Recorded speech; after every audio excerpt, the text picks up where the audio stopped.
Barishal bells পার্কে শুরু হয়ে গেছে বিজয় মেলা। বরিশালে যারা থাকেন তারা হয়তো জানেন বরিশাল বেলস পার্কে কয়েকদিন পর পরই মেলা বসে।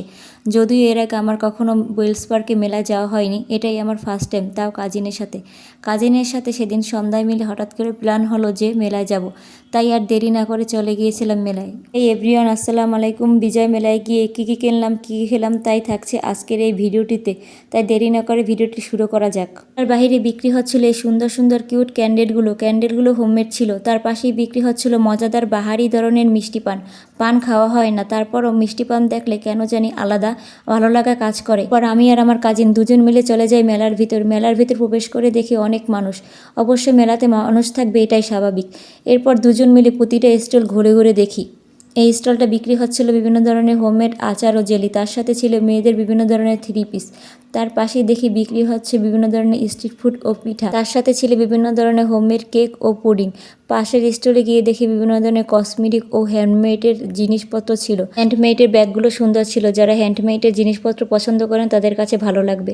এর পাশে স্টলে বিক্রি হচ্ছিল বিভিন্ন ধরনের পিঠেপুলি। শীতকালে এই পিঠেপুলি একটু বেশি দেখা যায় সব জায়গায়। সেই স্টলে বিক্রি হচ্ছিল এই সুন্দর হেয়ার কাঠগোলাপ ক্লিপগুলো। আর তার পাশের স্টলে গিয়ে তো আমি পুরাই অবাক, ঘর সাজানো এত সুন্দর সুন্দর কম্বো সেট বিক্রি হচ্ছিল, যা দিয়ে আপনি ঘর সাজালে ঘরের চিত্রটাই বদলে যাবে। তারা ছিল বিভিন্ন ধরনের হ্যান্ডমেড চুড়ি, বিভিন্ন ধরনের আর্টিফিশিয়াল ফুল, তার সাথে ছিল বিভিন্ন ধরনের হোমমেড কেক।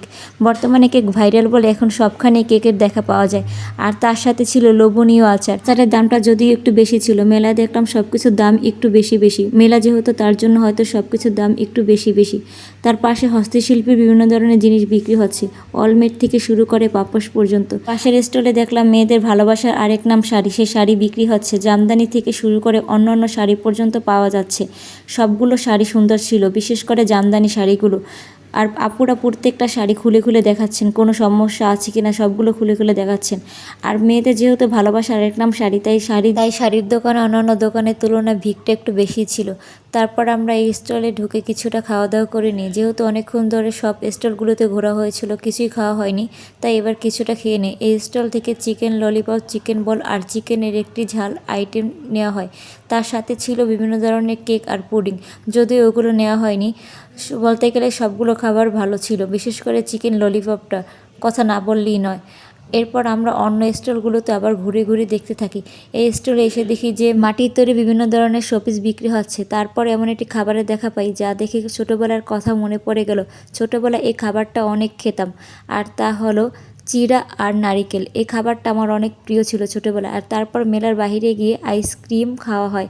আইসক্রিমের সাথে ফুচকাও খেয়েছিলাম। ফুচকাতে নাগামরিচ ছিল, তাই ঝালটা একটু বেশি ছিল। এরপর একটা মালাই চা নেওয়া হয়, যেহেতু সবসময় নর্মাল চা খাওয়া হয়, তাই একটু আজকে স্পেশাল করে মালাই চা নিলাম। এরপর বাসার জন্য কিছু খাবার অর্ডার করে নেওয়া হয়। কাজিন আর আমি মিলে আরও কিছুক্ষণ ঘোরাঘুরি আড্ডা দিয়ে কিছু ছবি ভিডিও করি।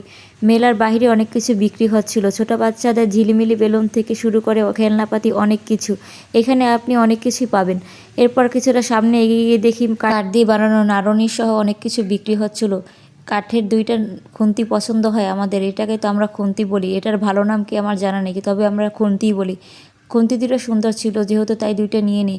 এই খুন্তিগুলোর দামও বেশি ছিল না, মাত্র 20 টাকা করে ছিল। এরপর ওর একটা মগ পছন্দ হয়, যেহেতু পছন্দ হয়েছে তাই এটা নিয়ে নেয়। এই তো ছিল আজকের আমাদের কেনাকাটা খাওয়া দাওয়া। এরপর দুজন মিলে রিক্সায় করে বাসায় চলে আসি। বাসায় চলে আসার পথে দেখি যে রাস্তাঘাট সব কিছু সাজানো গোছানো, যেহেতু বিজয় দিবস ছিল তাই সব কিছু সাজানো হয়েছিল। আজকে এই পর্যন্ত, দেখা হবে অন্য কোনো ভিডিওতে। সবাই ভালো থাকবেন, ভালো লাগলে অবশ্যই ভিডিওটি শেয়ার করে দেবেন। সবাইকে ধন্যবাদ।